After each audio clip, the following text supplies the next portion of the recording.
Welcome to The Deep Dive, the show that takes a stack of sources, articles, research, our own notes, and really digs in to extract the most important nuggets of knowledge or insight, giving you that shortcut to being well-informed. Now, I want you to truly imagine for a moment a computer that doesn't just process information in simple ones and zeros, like a light switch that's either on or off. Right, the classical way. Exactly. Instead, picture a machine capable of handling both states simultaneously, existing in multiple possibilities all at once. A device so profoundly powerful it could solve problems that would literally take our most advanced supercomputers thousands of years, maybe even longer, to crack. It really does sound like something pulled straight from the pages of, I don't know, some high-concept science fiction novel, doesn't it? It absolutely does. But what you're imagining and what you, our listener, are picturing is the burgeoning, really fascinating world of quantum computing. Right. And it's not just a theoretical concept anymore, not by a long shot. Right. This is a cutting-edge field. And it's actively ushering in what many scientists and technologists are boldly calling a second quantum revolution. It's poised to fundamentally change our very approach to computation itself. And that's basically our mission today. We're going to take a deep dive into the very essence of this revolution. We'll unpack its foundational, often really counterintuitive principles, the bizarre rules of quantum mechanics that these machines somehow exploit. The weird stuff. The weird stuff, exactly. We'll explore the incredible global race to build this entirely new kind of hardware, delve into the groundbreaking algorithms designed specifically to exploit its unique power, and confront the current challenges and the recent, really pivotal breakthroughs that are reshaping the field as we speak. And then, crucially, we'll examine its profound real-world applications and, just as importantly, the significant societal and ethical implications that kind of ripple out from a technology with such unprecedented power.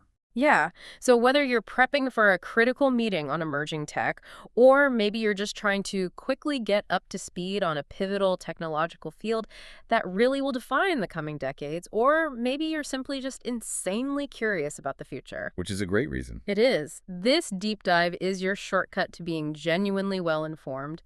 We promise you some serious aha moments as we explore a technology poised to reshape industries, economies, and potentially, global power dynamics. So let's truly begin to unpack this new era. Where should we start? Maybe a bit of history. Yeah, indeed. To truly appreciate this second quantum revolution, I think it really helps to briefly look back at the revolutionary shifts that came before it. Because if you think about it, our journey through computational evolution has been marked by these incredible defining paradigm shifts. We've come a long, long way from the abacus. Very long way. From those very first mechanical devices like Pascal's calculator or Babbage's analytical engine, which were essentially just glorified gear systems. Nuts and levers, yeah.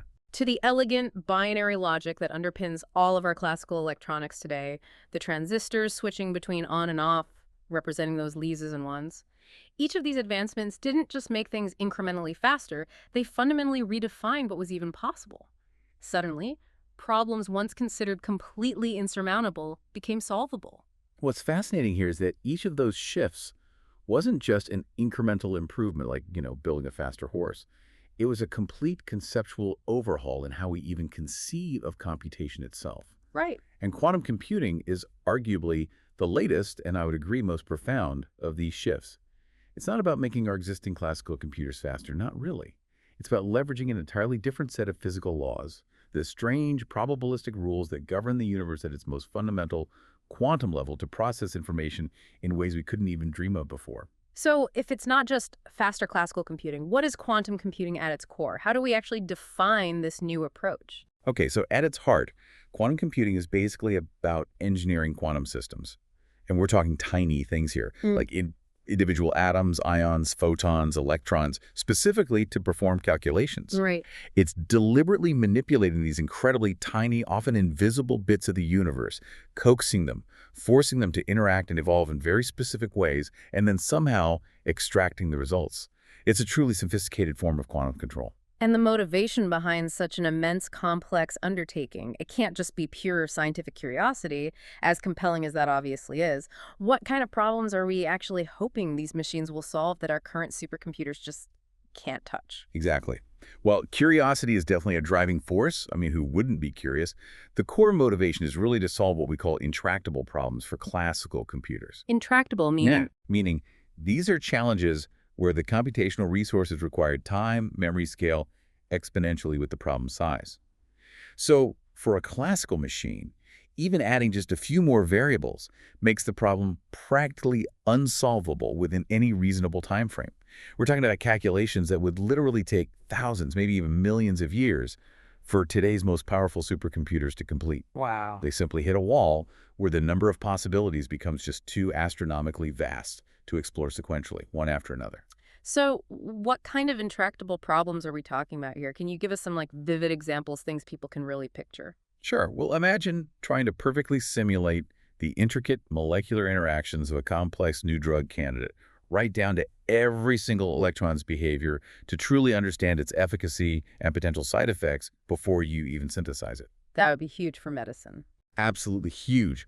Or consider optimizing the unbelievably complex global logistics networks for a multinational corporation, factoring in real-time variables like weather patterns, fluctuating fuel prices, traffic congestion, dynamic consumer demand across thousands of locations simultaneously. Okay, that's another massive one. And then there's, perhaps most alarmingly for our digital world, the ability to break modern cryptographic standards that currently protect virtually all our online interactions, banking, secure comms, everything. Yeah, that's the scary one. These are all problems that, due to their sheer exponential complexity, currently exceed classical computing capabilities in any practical sense. We just can't do them properly now. It's clear that this isn't just some niche area of academic research then. Our source material really emphasizes the immense strategic importance of this technology. We're definitely not talking about a few scientists tinkering away in a lab anymore, are we?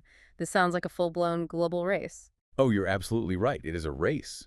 We're witnessing heavy investment from global institutions, from national research labs to the tech giants, IBM, Google, Microsoft, Amazon, Intel, lots of startups too, and numerous governments worldwide are pouring significant resources into this field. So it's everywhere. It really is. This isn't just a theoretical curiosity to be explored anymore. It's a domain of active, large-scale research and development, and the advancements, honestly, are happening at a blistering pace. It's hard to keep up sometimes. And connecting this to the bigger picture, like you said, this isn't just a fascinating tech story for, the science pages. This is fundamentally a geopolitical and economic story, too. Absolutely. The nation, or maybe even the singular entity that masters quantum computing first, could gain an unprecedented advantage. It could influence everything from national security and intelligence gathering to economic competitiveness and the very balance of global power. It's really an arena where innovation directly translates to strategic leverage. Okay, this is where it gets really interesting and maybe a little bit mind-bending. To truly understand how quantum computers work their magic, we have to talk about the foundational principles that make them so fundamentally different from the classical computers we use every day. Right, the quantum rules. Exactly. These are superposition, entanglement, and interference, and they offer a computational framework that is just wildly, counterintuitively different from the simple binary logic we're all used to. And what's truly fascinating here, I think, is that these aren't just clever engineering tricks somebody invented. These are the very counterintuitive heart of quantum mechanics itself, just harnessed and engineered for computation. Our classical computers rely on bits that are definitively either 0 or 1, like that light switch unambiguously on or off. Yeah. But quantum computing introduces us to something else entirely. Right. The qubit. The qubit. Okay. It's like a quantum leap from the bit, right? Yeah. Tell us about it, because this feels like where the magic really starts. That's a perfect way to put it. The qubit is the fundamental unit of information in quantum computing. And unlike a classical bit, which must be in a definite state of either 0 or 1, a qubit can exist in what's called a linear combination of both states simultaneously. Both at once. How does it work? It means it's not just 0 or just 1, but a blend, a kind of probabilistic combination of both at the same time, at least until we try to look at it or measure it. Okay, so it's a bit like a coin spinning in the air before it lands. You don't really know if it's heads or tails until you catch it and it settles into a definite state. Is that a fair analogy? That's actually a very helpful analogy. Visually, physicists often represent this with something called a block sphere. Imagine a sphere. The North Pole is our classical 0 state, and the South Pole is our classical 1 state. Okay. But a qubit isn't restricted to just those poles. It can point to any point on the surface of that sphere. Each of those points represents a unique superposition, a unique blend of the 0 and 1 states, with different probabilities associated with each outcome if you were to measure it. And then when you actually try to look at it, measure it, that's when it has to, like, make up its mind. It collapses into a definite 0 or 1. Exactly that. When a qubit is measured, its quantum state collapses. It snaps out of that superposition and gives you a definite classical value, either 0 or 1. The probability of it landing on 0 or 1 is determined by those complex coefficients, basically, the mathematical weighting that described how strongly it was favoring 0 or 1 before we observed it. The single qubit property, this ability to hold a blend of possibilities, this superposition, is where the magic truly begins. So if one qubit can be in this weird both states at once situation, what happens when you string a bunch of them together? That sounds like superposition on steroids, right? It seems like this is where the true computational power really starts to explode. That's precisely where the true, almost jaw-dropping power emerges. Superposition allows a quantum computer, or rather the qubits within it, to exist in multiple states simultaneously. For a single qubit, it's both 0 and 1. That's the notation we use. But the real exponential advantage kicks in when you have multiple qubits working together. Okay. A collection of n qubits can exist in a superposition of 2 to the power of n possible classical states at the same time. Just think about what that number means as n gets bigger. 2 to the n, the computational space just explodes, doesn't it? It grows incredibly fast. It does. It's almost unfathomable. To put it in a truly memorable detail, a system of just 53 qubits, which isn't even that large by today's standards, can represent approximately 10 quadrillion possible states at once. 10 quadrillion. That's astronomical. It is. If you had to check each of those states one by one on a classical computer, it would take an impossible amount of time. This exponential scaling is what introduces the concept of quantum parallelism. It allows for a massive number of calculations to effectively happen in parallel. Now, it's not literally checking 10 quadrillion keys simultaneously like a classical parallel processor. It's more subtle, like setting up a single experiment where the wave-like nature of quantum mechanics probes all those possibilities at once. Wow. This is the core reason for the theoretical exponential growth in power. With each added qubit, you're literally doubling its potential computational space with every single new qubit you manage to add and control in the system. Okay, so superposition lets the quantum computer consider all these possibilities at once, this huge space. But just considering possibilities isn't the same as finding the right answer, is it? How does it choose or, like, guide itself towards the correct solution out of that quadrillion? That's where entanglement comes in, right? The spooky action at a distance that Einstein famously disliked. That's exactly right. While superposition provides the sheer raw potential, the massive computational space, it's entanglement that transforms that raw potential into a powerful, directed computational resource. Entanglement is this unique quantum phenomenon where 2 or more qubits become intrinsically linked, so deeply connected that their fates are intertwined.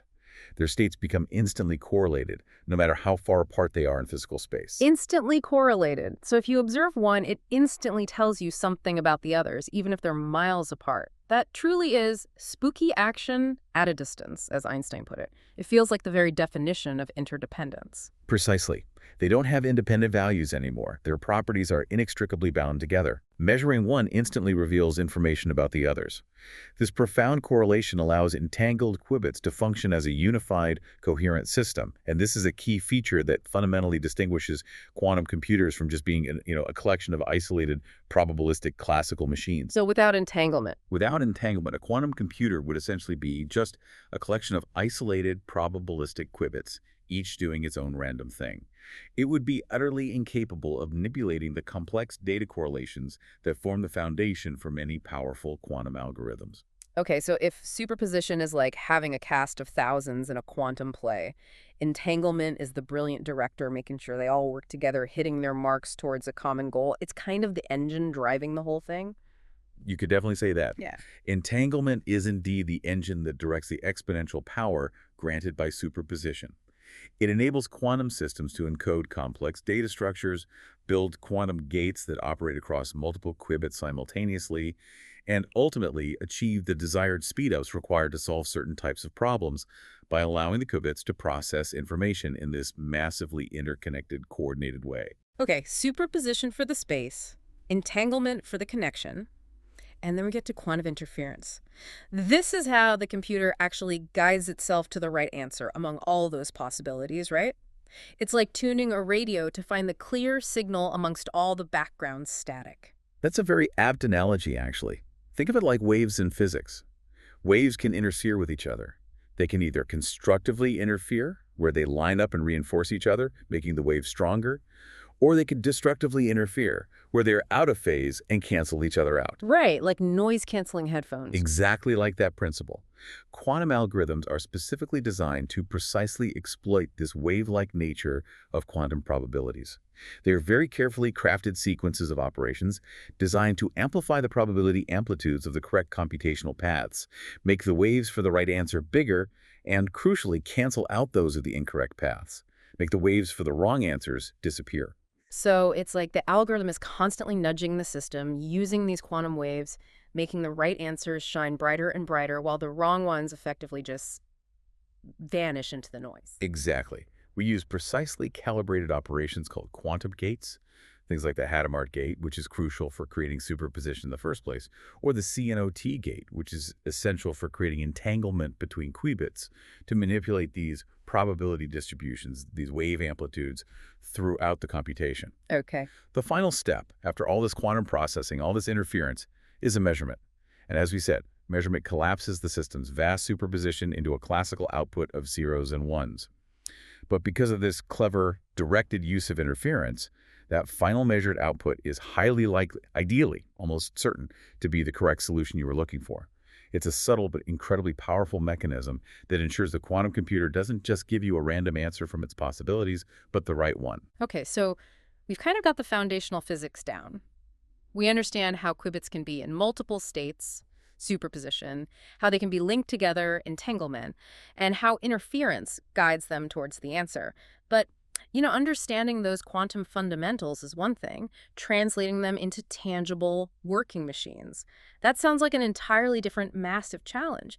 How does one even begin to construct something that harnesses these incredibly elusive principles? That's a huge question. And from our sources, it's clear there isn't just one way people are trying to do it.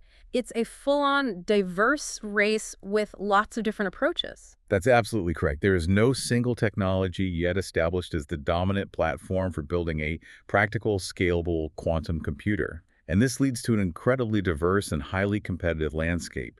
You have research teams and companies all around the world pursuing various different physical implementations, each offering unique advantages but also facing significant technical challenges. So there are trade-offs. Exactly. There are substantial strategic trade-offs inherent in every design choice and implementation detail. It's really a high-stakes gamble on what the future of this hardware will look like. So who are some of the big players in this race, and what are the main hardware architectures they're betting on? What are the leading contenders? Well, two of the most mature and widely studied qubit technologies right now are superconducting qubits.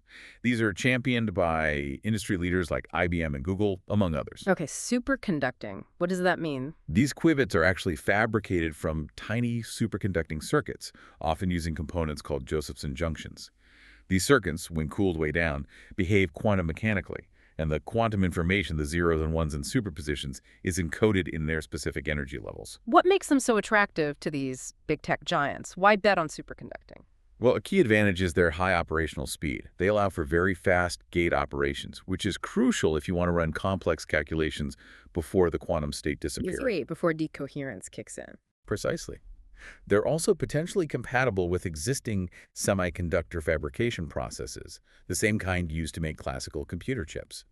This suggests a clearer, although still very challenging, path towards eventual mass production and maybe easier integration with classical electronics. But there must be downsides, right? It can't be that easy. Oh, absolutely.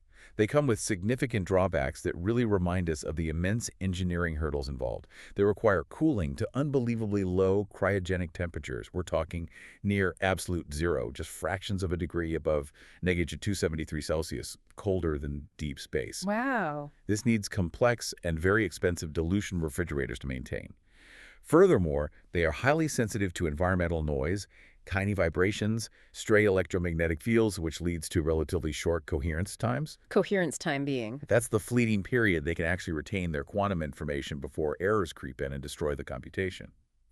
So this sensitivity makes them very susceptible to decoherence and computational errors. Fast, but fragile, and needs extreme cold. Okay, fast, but incredibly fragile and needs to be kept really, really cold. Sounds a bit like trying to run a supercomputer inside an actual, industrial freezer on steroids. What's another major contender in this hardware race that might offer a different set of trade-offs? Maybe something less chilly? Well, not necessarily less chilly, but different trade-offs. Trapped ion qubits, championed by companies like IonQ and Quantinuum, which used to be Honeywell's quantum division, represent another leading alternative. Trapped ions, so actual atoms. Exactly. Here, individual atoms, which are electrically charged, that's what makes them ions, are confined and held precisely in place in what's called a linear Paul trap using electromagnetic fields. Then they're laser-cooled down to near absolute zero as well. The qubits are then encoded in the very stable, magnetic field insensitive, hyperfine energy levels of these individual ions. Okay, so still very cold, but using atoms instead of circuits. Yeah. What are their strong suits? What do they offer that superconducting qubits might not? Their primary strengths are generally superior gate fidelity, meaning fewer errors when you perform an operation on them, and remarkably long coherence times compared to many other platforms. So they hold their quantum state for longer. Much longer, yes. This translates directly to lower intrinsic error rates and the ability to perform many more complex operations within a quantum circuit's lifetime before the quantum information degrades too much. Another significant advantage they often tout is all-to-all connectivity. Meaning, in principle, any qubit in the system can be directly entangled with any other qubit without needing a chain of intermediate swap operations.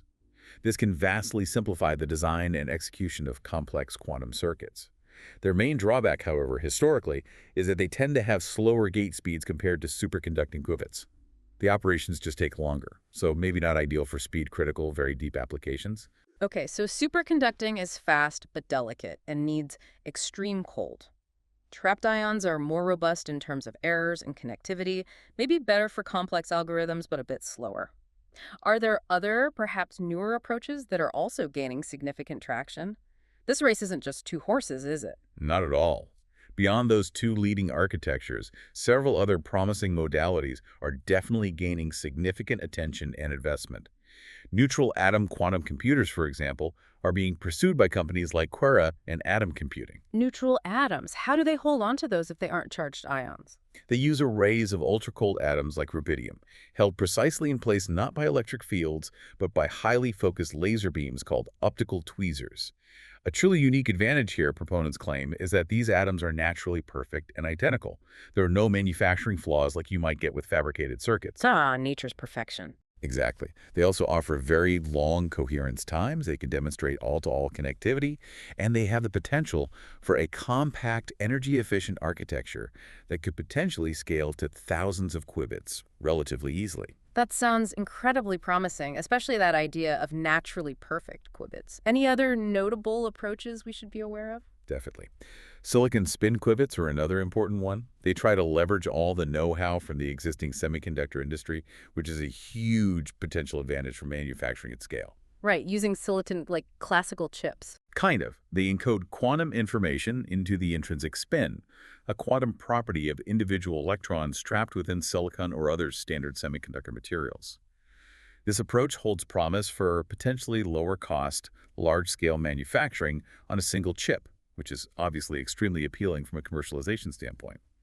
They can also offer long coherence times and potentially fast gate speeds, but they face their own challenges, particularly from charge noise in the silicon environment and the difficulty of precisely controlling individual electrons and maintaining consistency during fabrication, which can introduce defects. Okay, lots of contenders trying to leverage silicon. And then we have photonic quantum computing, which you mentioned seems to tackle that extreme cold problem head-on, promising room temperature operation. That sounds like a game changer. That's definitely its major differentiator, and it's a significant potential engineering advantage. Photonic quantum computing uses photons, individual particles of light, as qubits. And yes, a key advantage is that light doesn't really care about temperature in the same way matter does, so these systems can operate at room temperature, completely eliminating the need for those complex and costly cryogenic systems. But there's always a catch, right? There's always a catch in quantum.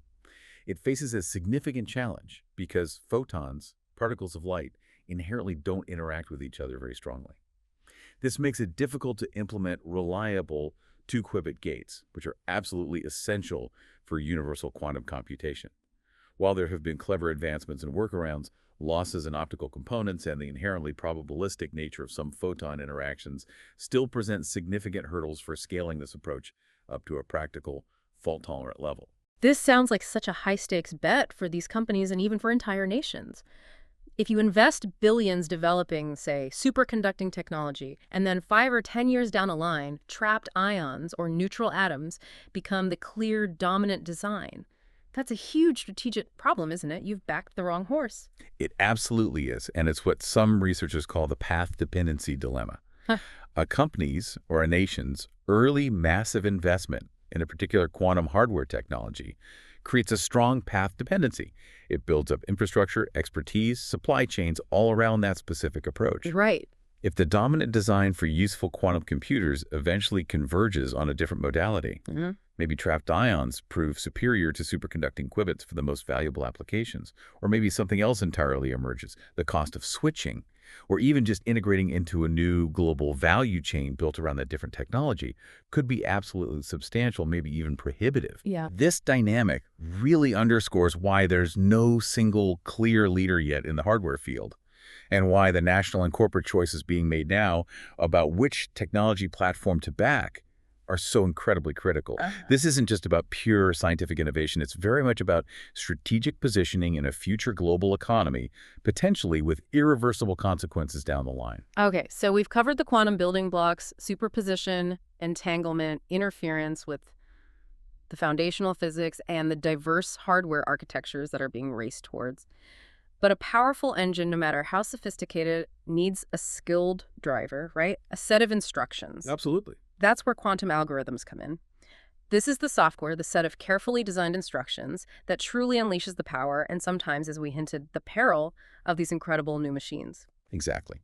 Quantum algorithms are the software specifically designed to direct the power of quantum hardware.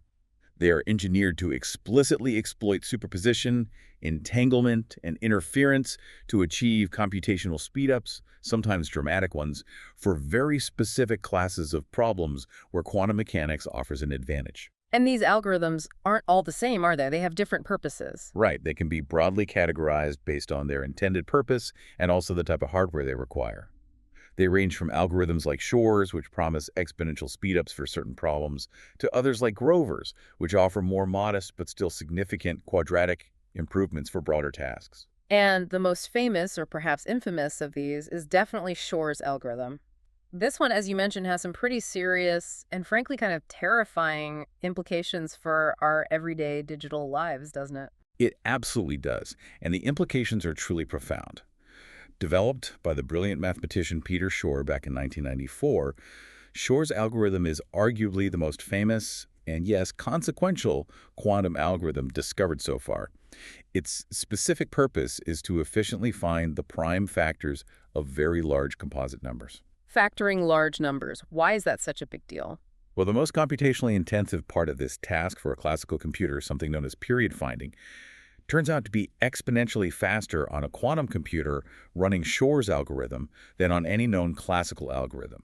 The algorithm achieves this incredible speed up through a core quantum step that cleverly uses something called the quantum Fourier transform, which is another important tool we should probably touch on. Okay, but still, why does the ability to factor large numbers so quickly matter so much to us, the everyday internet user? Because the security of essentially all modern public key cryptography systems, like RSA encryption and common digital signatures, which form the backbone of nearly all of today's digital security infrastructure. Like online banking, secure websites. Online banking, secure websites, encrypted emails, government communications, protecting personal data. All of it relies fundamentally on the fact that it's incredible. Indeed it is. It's a stark reminder of the immediate danger and the urgency of addressing this vulnerability. Adversaries, whether they are state-sponsored intelligence agencies or sophisticated criminal groups, could be actively collecting and storing vast amounts of encrypted data today. Data they can't decrypt, now patiently planning to decrypt it all once fault-tolerant quantum computers become available, maybe years or even decades from now. So even data encrypted today isn't safe long-term. Potentially not, if it relies on algorithms vulnerable to Shor's. This isn't some distant future threat. The harvesting could be happening right now. It's a current, active concern for cybersecurity experts globally, and it demands immediate action to transition to quantum-resistant cryptography. Okay, so Shor's is the big one, the existential threat to cryptography. But what about other applications? What are some of the other important quantum algorithms that promise to unlock new capabilities, perhaps in less threatening but equally impactful ways? A prime example on the constructive side is Grover's algorithm, developed by Love Grover around the same time as Shor's. This algorithm provides a quadratic speedup for searching an unstructured database, basically, a big list containing n items. Quadratic speedup, what does that mean in practice? Okay, so on a classical computer, if you're searching such a database for a specific item, on average, you might have to check about half the items, so the time it takes grows linearly with the size, n, we call that ON, complexity. Grover's algorithm, using quantum tricks, drastically reduces the number of checks needed to something proportional to the square root of n. We call that O square root of n complexity. So if you had a database of, say, 1 million items, a classical computer might need to check on average 500,000 entries. But a quantum computer using Grover's could potentially find the item in roughly 1,000 steps. That's still a truly substantial improvement. It's a very substantial improvement for a general-purpose problem like search. While it's not the exponential speedup you get with Shor's for factoring, a quadratic speedup is still incredibly significant, especially when dealing with enormous datasets where n is huge. How does it work? How does it find things faster? Grover's algorithm cleverly leverages superposition to represent all possible database entries at once, and then uses entanglement and interference specifically, a process called amplitude amplification, to iteratively boost the probability of measuring the state corresponding to the desired item. And its principles actually extend beyond simple database search. It can be applied as a subroutine in a variety of optimization and NP-hard problems, making it a very versatile tool for areas like logistics, scheduling, financial modeling, and even certain machine learning tasks. Okay. Now, you mentioned the quantum Fourier transform, the QFT, earlier as being a fundamental building block for Shor's algorithm. What else is it used for? Is it like a core mathematical tool that pops up in a lot of quantum software? It absolutely is. The quantum Fourier transform, or QFT, is a truly fundamental subroutine. It formed a key component of many other important quantum algorithms beyond just Shor's.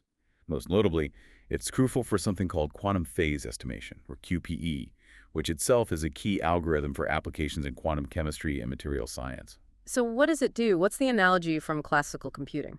You can think of it as the quantum analog of the classical discrete Fourier transform, or DFT, which is a workhorse algorithm used everywhere in classical signal processing, image analysis, data compression, basically anywhere you need to analyze signals and find underlying patterns or periodicities within data. So the QFT is essentially doing the same thing, but finding hidden patterns and structures within the quantum state itself. Precisely. By applying a specific sequence of single qubit Hadamard gates and 2 qubit-controlled phase gates, the QFT algorithm can efficiently find periodicities that might be encoded within the amplitudes of a quantum state vector. This capability is absolutely critical and central to those period-finding subroutines that, as we highlighted, are used by Shor's algorithm to break RSA encryption by finding the period of a specific mathematical function. It's truly an invisible workhorse, enabling many of the more famous and impactful quantum algorithms by rapidly identifying fundamental periodic structures that classical algorithms would really struggle to find efficiently. This all sounds incredibly powerful, these algorithms unlocking immense computational abilities. But we also know, as we discussed with the hardware, that current quantum computers are still noisy and error-prone, right? We're in the NISQ era. So are these powerful algorithms like Shor's just sitting on the shelf waiting for perfect machines to arrive someday? Or are there clever ways people are trying to make progress today, even with this imperfect, noisy hardware? That's an excellent and absolute crucial question, and it leads us directly to the really innovative field of hybrid quantum classical algorithms. Because of the inherent noise and relatively high error rates of current quantum hardware, a whole new class of algorithms has emerged, specifically designed to work within these limitations. Hybrid, meaning they use both quantum and classical computers together. Exactly. These hybrid algorithms ingeniously offload parts of the computation, often the optimization or parameter tuning part, to a powerful classical computer while using the quantum processor for the part of the problem where it has an advantage, even if noisy. This makes them highly suitable for what we call the noisy intermediate scale quantum, or NISQ era. So it's a tag team effort then. The nascent quantum machine tackles the hard quantum part, and a trusty classical computer helps manage the process and refine the answer. How does that work in practice? Can you give an example? Exactly. A prime example, and one getting a lot of attention, is the variational quantum eigensolver, or VQE. VQE is a hybrid method specifically designed to find the minimum energy state, the ground state energy, of a physical system, like a molecule. This is a crucial task with huge potential applications in quantum chemistry and material science, like designing new catalysts or drugs. Okay, so how does the hybrid part work for VQE? The algorithm uses a classical optimizer, often a standard machine learning algorithm running on a classical computer, to iteratively adjust the parameters of a relatively shallow parameterized quantum circuit, which we call an ansatz. The quantum processor's job is then to prepare the quantum state described by this ansatz and calculate an expectation value, which is essentially a measurement of a particular property, typically the energy of the molecule in that state. And then that energy value gets sent back. Precisely. This result, the measured energy, is fed back to the classical optimizer. The optimizer then uses that information to refine its guess for the best circuit parameters for the next iteration, sending updated parameters back to the quantum circuit.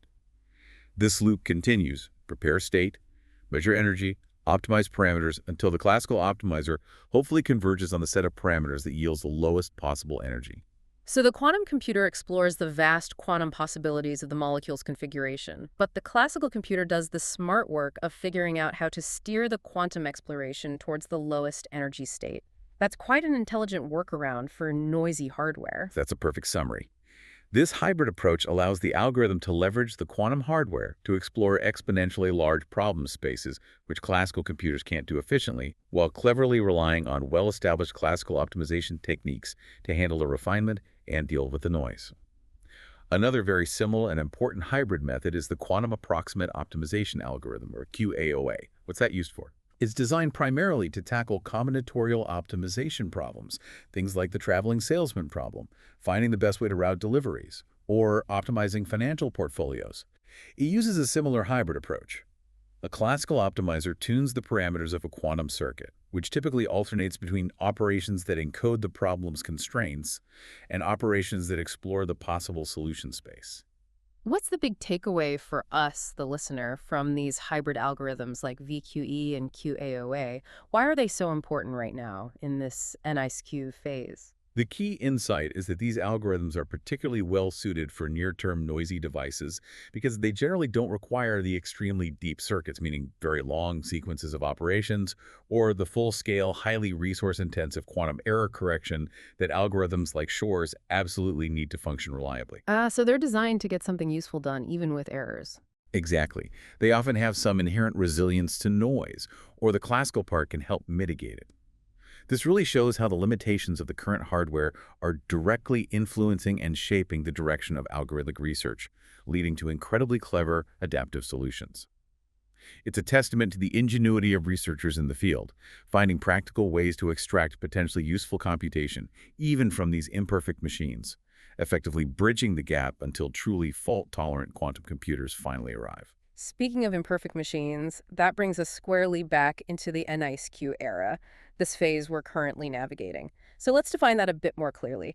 What exactly is the NISQ era, and what does it mean for the current state of quantum computing and the major challenges we still face? Right, so the current phase of quantum computing development is widely referred to as the noisy intermediate scale quantum, or NISQ era.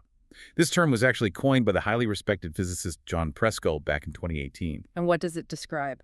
It describes quantum processors that contain somewhere between, say, 50 and perhaps up to a few thousand physical qubits. So intermediate scale. But crucially, these qubits lack the necessary overhead and sophistication for quantum error correction to be fully fault-tolerant. That's the noisy part. Okay, so noisy and intermediate scale. It sounds like an experimental, definitely exciting, but also very, very challenging phase to be in. What's the single biggest challenge inherent in working with these NISQ machines? I imagine just keeping those fragile qubits in their delicate quantum state is incredibly difficult. You've precisely hit on the Achilles heel of essentially all current quantum computers. Their extreme susceptibility to noise from their surrounding environment. Anything from tiny temperature fluctuations, stray electromagnetic fields, even cosmic rays can interfere. Right. This noise causes something called decoherence, which is basically the process where the qubits lose their quantum properties, their superposition and entanglement, and fall out of their coherent quantum states, leaking information to the environment. This leads directly and inevitably to computational errors. And correcting these errors isn't as simple as in classical computers. Not even close. Unlike classical computers, which can easily use simple redundancy to correct errors, you can just represent a bit 3 times, say 111 instead of 1, and take a majority vote if 1 flips. Like if you get 101, you assume it should be 111. Quantum information fundamentally cannot be copied perfectly. That's the no-cloning theorem you mentioned. Why can't quantum information be copied? It seems like such a basic, necessary operation. It's a really deep consequence of the laws of quantum mechanics. Think of it maybe like this. Trying to perfectly duplicate an unknown quantum state, which exists in that delicate superposition, would inevitably require measuring some aspect of it, and that measurement itself would disturb or collapse the state. It's like trying to read a thought in someone's mind. The very act of trying to access it often changes the thought itself. Okay, that's tricky. It is. And furthermore, quantum errors are far more complex than simple classical bit flips, where a 0 just accidentally becomes a 1. In the quantum world, errors can also manifest as phase flips, which corrupt the relationship between the 0 and 1 components in the superposition, or even as a subtle combination of both bit and phase flips. This makes them far harder to diagnose and correct. So it's not just a matter of a 0 accidentally becoming a 1, it's a more fundamental, multifaceted corruption of the quantum state itself. And with current error rates being what they are, these problems must accumulate really rapidly in any complex calculation. Exactly. And the error rates are indeed still quite high in most current NISQ quantum computers, typically somewhere in the range of 0.1% to 1% per gate operation, maybe even higher for 2-qubit gates. 1% per operation, that sounds huge. It is huge when you think about running algorithms that might need thousands or millions of gate operations. It means that in any quantum circuit with significant depth, errors are almost guaranteed to accumulate and eventually overwhelm the fragile quantum signal, severely limiting the complexity and duration of algorithms that can be successfully executed before the results become essentially random noise. It's like trying to have a coherent, complex conversation in a very, very loud room where every few words get completely garbled. Eventually, the meaning is lost. So how do we fix that? If errors are inevitable and complex and you can't just copy the information to protect it, how do we ever build a robust, reliable, fault-tolerant quantum computer? This sounds like the absolute holy grail for the entire field of quantum computing. Really is the holy grail. Yeah. To overcome this pervasive noise and achieve reliable, large-scale quantum computation, the fragile quantum information must be actively protected using highly sophisticated techniques known collectively as quantum error correction, or QEC. Okay, QEC. How does that work conceptually? The basic idea behind most QEC codes is ingeniously simple, yet complex in practice. It involves encoding the information of a single, stable, logical qubit, the error-free unit of information we actually want to compute with, into a highly entangled state spread across several, sometimes many, physical qubits, the actual noisy hardware qubits we have. So you use multiple physical qubits to represent one logical one, like redundancy, but quantum. Exactly. It's a form of quantum redundancy. The redundancy present in this carefully constructed entangled state allows the system to detect and correct errors that occur on the individual physical qubits without actually measuring or disturbing the fragile logical quantum information itself. You can infer the error and fix it indirectly. A key theoretical underpinning here is something called the threshold theorem. The threshold theorem. Yes, it's a crucial result in quantum computing theory. It basically states that effective, scalable quantum error correction is possible, and therefore a fault-tolerant quantum computer can, in principle, be built if the underlying physical error rates of the individual hardware components, qubits and gates, remain below a certain critical threshold value. If the hardware is good enough, error correction can work. And have we seen any real breakthroughs in actually doing this recently? Because demonstrating effective quantum error correction in practice would be a truly pivotal moment, wouldn't it? Moving us closer to that fault-tolerant future beyond NISQ. We absolutely have, and it's been a truly pivotal couple of years for QEC research, moving it from theory towards experimental reality. The year 2024 in particular marked a crucial shift in the field's focus, really moving from simply counting the number of physical qubits a processor has to actually demonstrating the implementation and, crucially, the enhancement of logical qubits using QEC. Enhancement, meaning the logical qubit is better than the physical ones. Exactly. Showing that the encoded logical qubit is actually less noisy, more reliable than the individual physical qubits it's made from.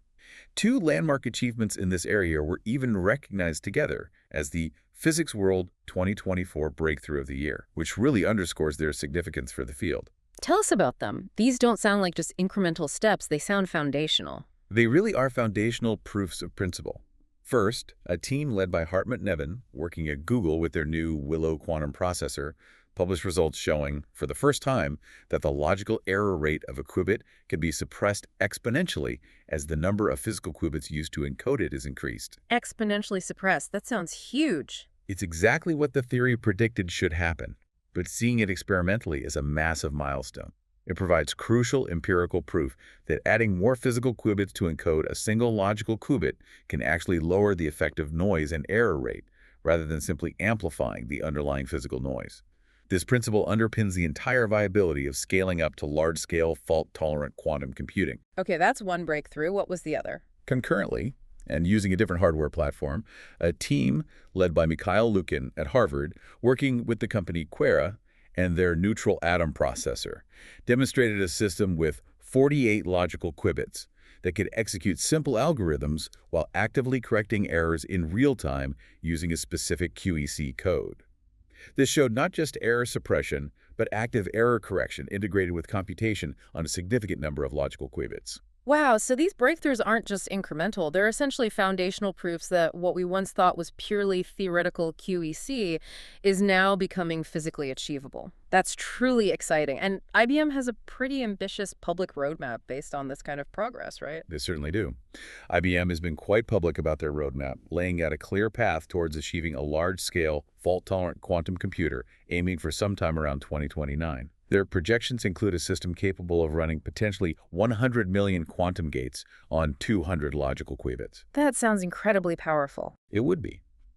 These recent experimental breakthroughs in QEC mean we're no longer just talking about theoretical possibilities or distant dreams of fault tolerance.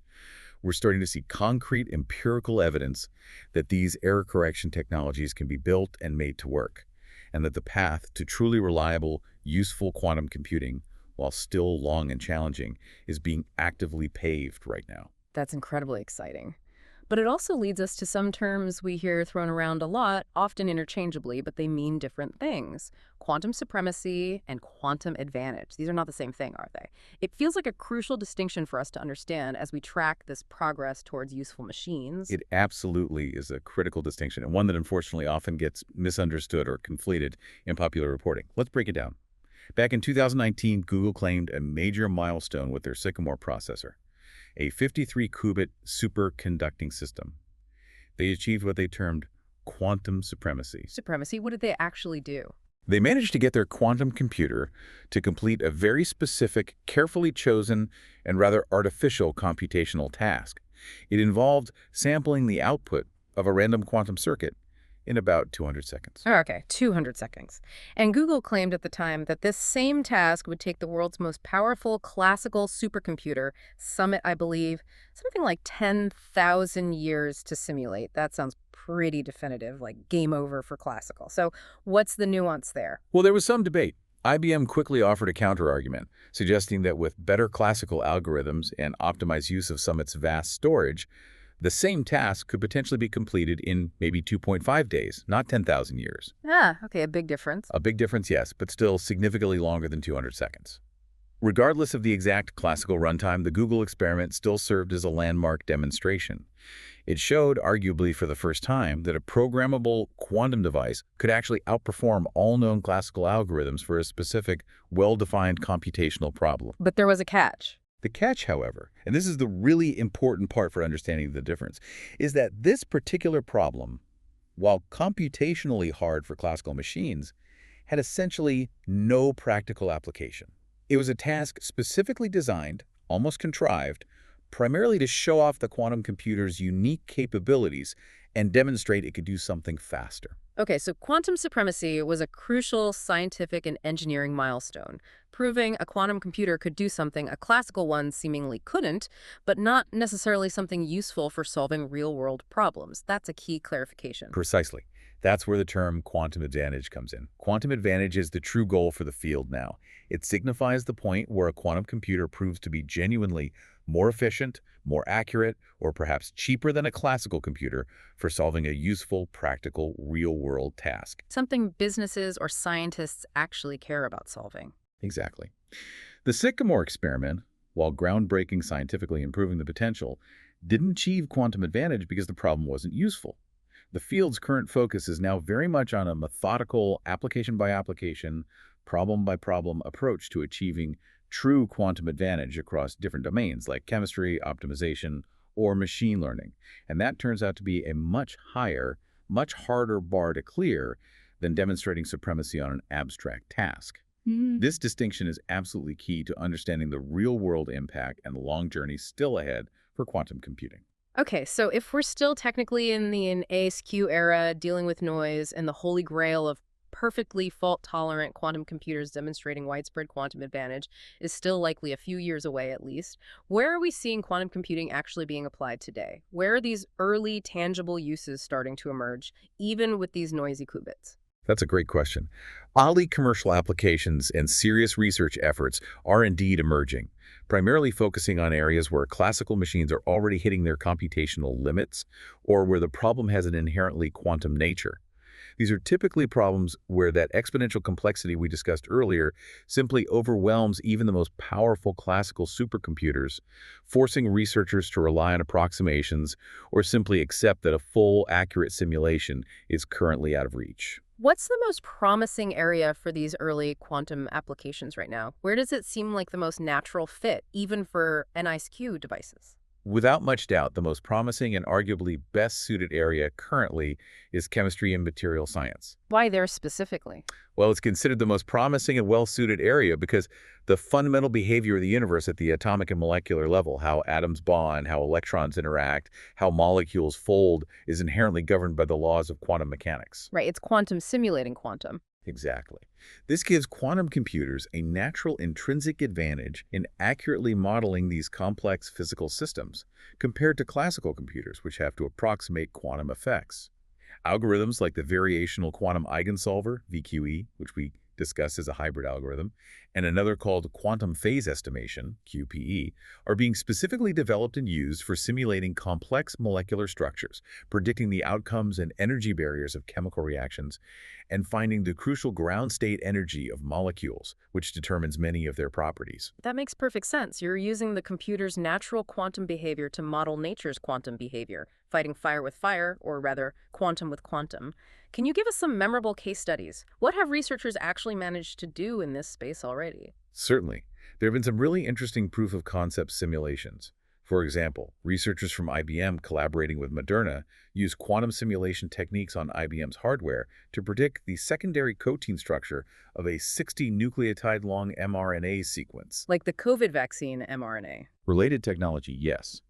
This folding pattern simulation was reportedly the longest sequence ever simulated using these quantum methods on a quantum computer at the time. That kind of structural prediction is immensely difficult for classical machines due to the astronomical number of possible ways a long molecule can fold. Okay, that's impressive. Any others? Similarly, researchers from IBM and Cornell University successfully simulated a type of chemical reaction called a Diels-Alder reaction, which is a fundamental process in organic chemistry used to synthesize complex molecules using quantum algorithms on IBM hardware. The potential impact here is genuinely enormous. Being able to accurately simulate molecules and reactions could significantly accelerate the research and development of new drugs, new catalysts, new materials for batteries or solar cells. Wow. It could dramatically shorten development cycles and reduce the immense costs associated with traditional trial-and-error laboratory experiments in the pharmaceutical and chemical industries by allowing scientists to test molecular properties and reaction pathways digitally much faster and more accurately. That's a huge potential for impact, for sure, especially in healthcare and energy. What about other industries? Finance seems like another area that's always dealing with incredibly complex calculations and massive data sets. Is quantum making inroads there? Absolutely. The finance industry relies heavily on complex mathematical modeling, processing vast data sets, and understanding intricate interdependencies between market variables, making it another prime candidate for quantum disruption, even in the near term with hybrid approaches. What kinds of financial problems could quantum help with? Potential applications include developing more accurate risk analysis models for investment portfolios, finding truly optimized portfolio allocations to maximize returns for a given level of risk, and achieving more precise and faster pricing of complex financial derivatives like options. For example, classical Monte Carlo simulations, which are widely used for option pricing today, often require millions or even billions of random samples to achieve the desired accuracy. Quantum algorithms designed for this task could potentially achieve a dramatic quadratic speedup, needing maybe only a few thousand quantum samples to reach similar or better precision by exploiting quantum parallelism more effectively. So essentially, the promise is faster, more accurate financial models that could lead to smarter decisions and potentially less systemic risk. That's the hope, exactly. And major financial institutions are taking this seriously. JP Morgan Chase & Co., for instance, has had a dedicated internal team of scientists for several years now, actively researching and developing new quantum algorithms for potential use cases in finance, AI, and optimization. They publish work on things like quantum deep hedging, which aims for more effective risk mitigation strategies for complex portfolios. The ability of quantum computers, even NISQ ones using variational methods, to handle such calculations with potentially greater precision and speed could eventually lead to smarter investment decisions, more robust risk management across the financial system, and maybe even better lending practices throughout the economy. Okay, chemistry, finance. What about machine learning and artificial intelligence? Those are the other huge buzzwords of our time. How does quantum computing potentially play into the future of AI? It feels like an almost inevitable pairing. It definitely feels inevitable to many researchers, and quantum computing is expected by some to have a truly transformative effect on artificial intelligence and machine learning down the road, although practical applications here might be further out than in chemistry.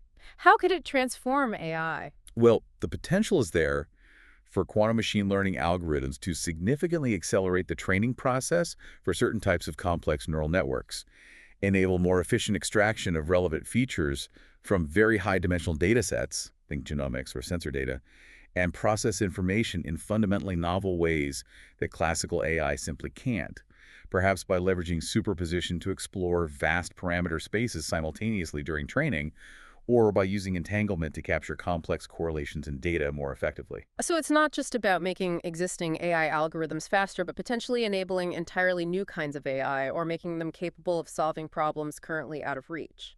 Precisely. Both speedups and entirely new capabilities are being explored. Algorithms like VQE and QAOA, which we discussed earlier in the context of hybrid quantum classical computing for chemistry and optimization, can also be adapted and applied to optimization problems that are absolutely central to many machine learning tasks, like training support vector machines or clustering data. Are companies working on this intersection? Yes, definitely. Major tech companies and research groups are actively investing in this area.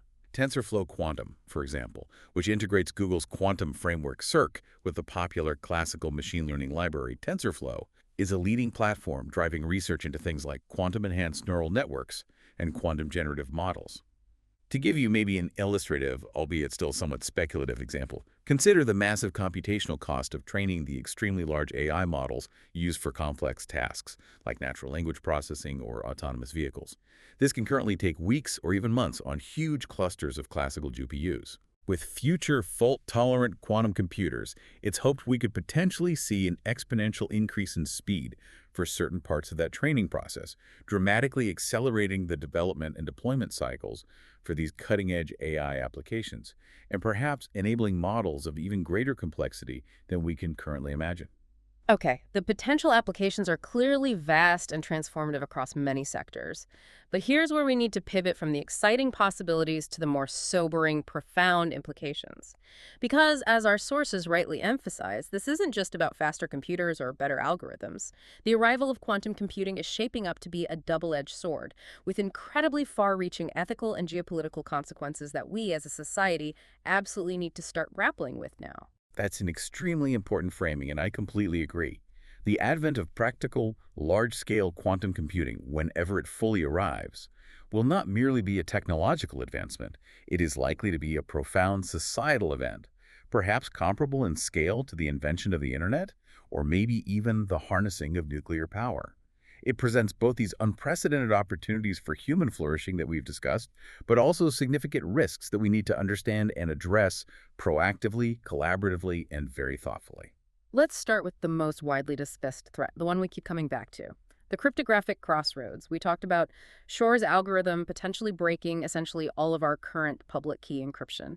What's the concrete plan to deal with that, and how urgent is this transition, really? The most direct and immediate threat, as we've established, is Shor's algorithm's ability to render RSA, elliptic curve cryptography, and similar public key algorithms completely obsolete. Since their security relies on mathematical problems, factoring large numbers, discrete logarithms, that a sufficiently powerful quantum computer could solve easily, this presents a clear and present danger to global data security. And that danger is amplified by It's amplified significantly by that chilling harvest now, decrypt later attack scenario we discussed earlier. The urgency is paramount because while the exact timeline for building a large, fault-tolerant quantum computer capable of running Shor's is still uncertain, maybe 10 years, maybe 20, maybe more, the sensitive data being encrypted and transmitted today, government secrets, financial data, health records, intellectual property, could already be being harvested and stored by adversaries, waiting for the day they can decrypt it. So the need to protect data now against a future threat is immediate. So what's the solution then? We can't just stop encrypting things online and hope for the best while we wait. No, absolutely not. In response to this looming existential threat, a massive global concerted effort has been underway for several years now, led by cryptographers and standards bodies, to develop and standardize what's known as post-quantum cryptography, or PQC. PQC, what is that exactly? PQC refers to a whole new generation of cryptographic algorithms. They are based on different mathematical problems, believed to be hard for both classical computers and future quantum computers to solve efficiently. Problems often based on things like lattices, coding theory, or hash functions. It's crucial to distinguish PQC from quantum cryptography techniques like quantum key distribution, QKD, which uses quantum physics principles to secure the communication channel itself and requires specialized quantum hardware.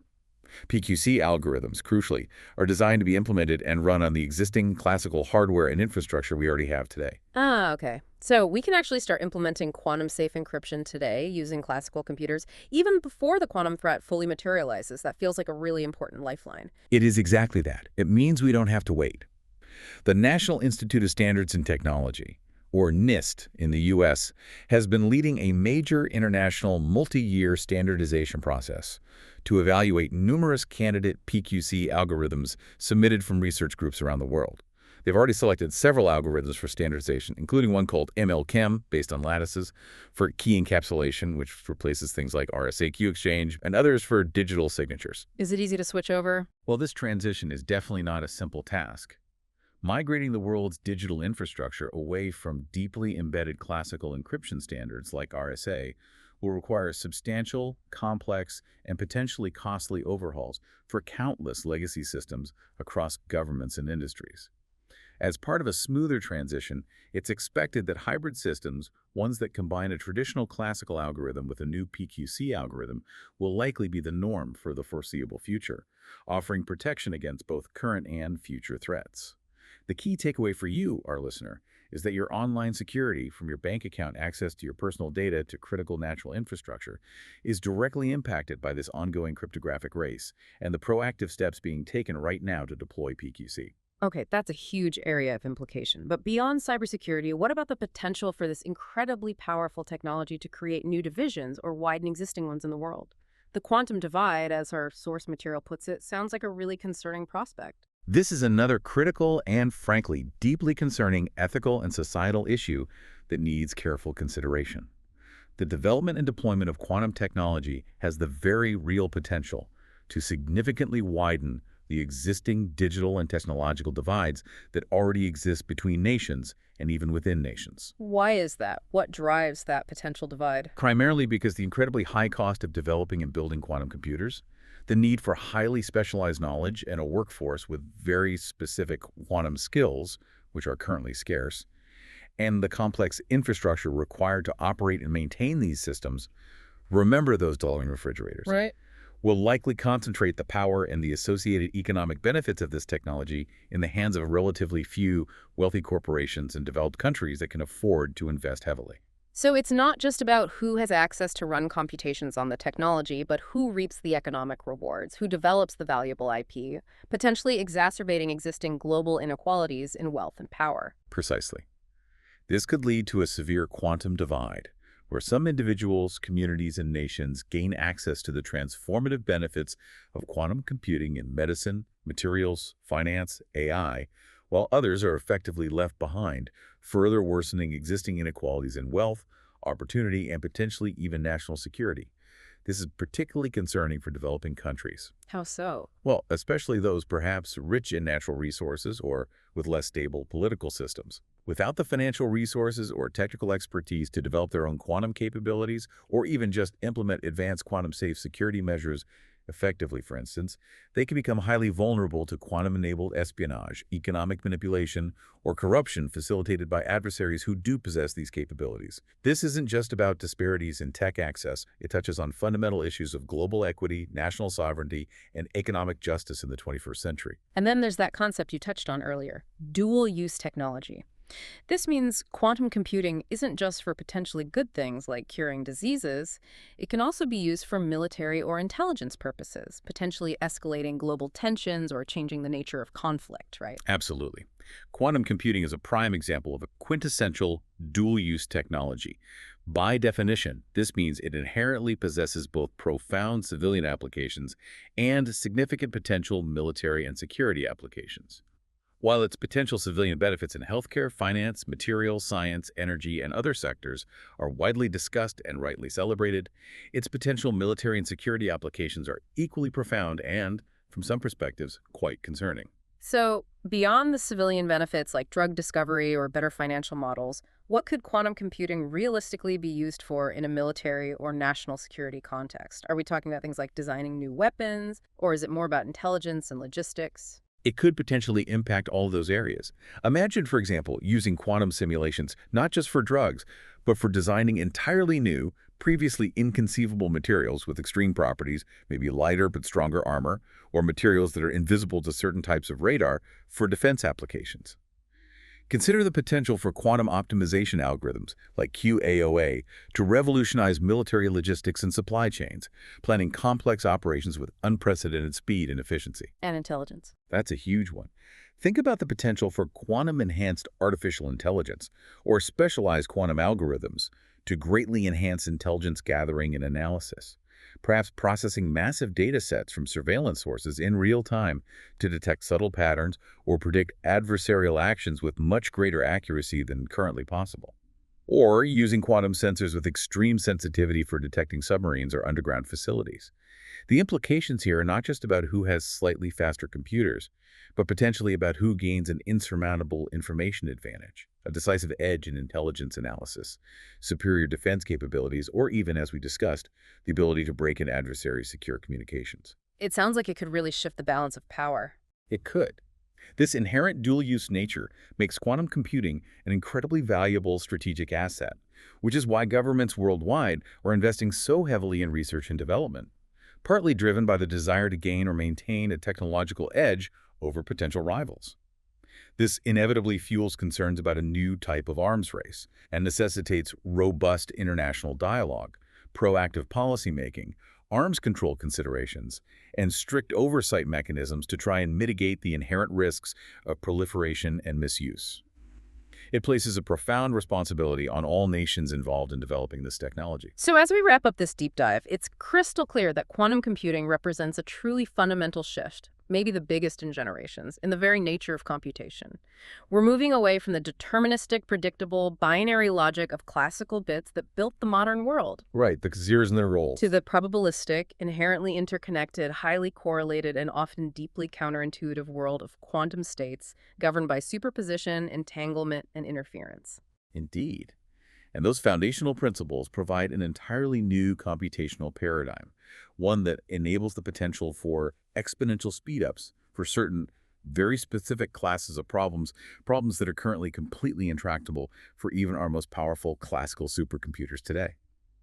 We've seen that the field's current state, this NISQ era, is defined by an intense global race, a true marathon of innovation, to build a practical, large-scale, fault-tolerant quantum computer. And this marathon is being run using a whole diverse array of competing hardware architectures. You've got the superconducting circuits, the trapped ions, the neutral atoms, silicon spin qubits, photons, and probably others we didn't even get to, with its own unique, complex set of strategic trade-offs in terms of speed, error rates, fidelity, connectivity, and importantly, scalability. And the significant challenges of this current NISQ era, defined primarily by that pervasive environmental noise and the resulting decoherence and errors, have really necessitated a creative and highly adaptive approach to software development. It's led directly to the invention of these ingenious quantum classical hybrid algorithms like VQE and QAOA, which are specifically designed to extract some value even from these near-term imperfect devices. But those recent breakthroughs in quantum error correction, actually demonstrating that logical qubits can be made more reliable than physical ones, feel like a truly crucial turning point. They offer the first real empirical evidence that the path towards a genuinely fault-tolerant system beyond NISQ is not just a theoretical dream, but is physically achievable. That gives us a much clearer, more confident vision of a future where reliable quantum computing, capable of delivering true quantum advantage on useful problems, can actually be realized. Absolutely. Looking ahead, though, the roadmap to that truly transformative, universally applicable, fault-tolerant quantum computer still remains ambitious and likely spans years, maybe even decades for some applications.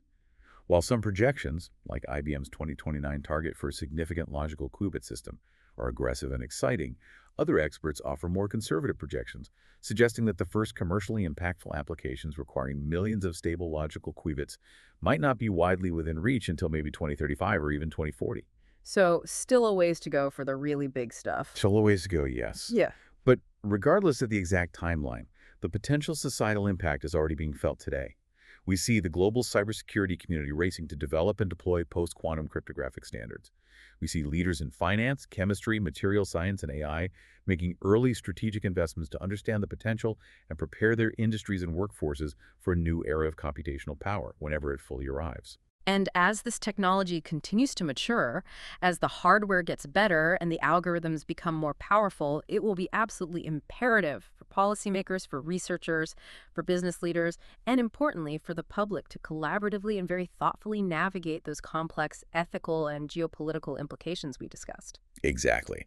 This requires an ongoing, informed global dialogue to ensure that the potentially transformative benefits of quantum computing are harnessed responsibly, are distributed as equitably as possible, and importantly, do not inadvertently exacerbate existing global divides or create dangerous new vulnerabilities or instabilities. So let's leave our listeners with this thought. As we stand here on the precipice of this potential quantum leap, consider this. If knowledge is truly power, as the old saying goes, how will the unprecedented computational power unlocked by quantum computers fundamentally redefine what it means to be powerful in the 21st century? And perhaps more importantly, who gets to wield that power? What responsibilities does that place on all of us as citizens, as innovators, as policymakers, as this technology matures, to ensure its immense benefits are harnessed wisely, ethically, and distributed equitably across society, rather than becoming yet another source of global imbalance or conflict? A profound question to ponder. Thank you for joining us on this deep dive. We hope you're now feeling well-informed and ready to engage with the discussions surrounding the quantum revolution that is already well underway.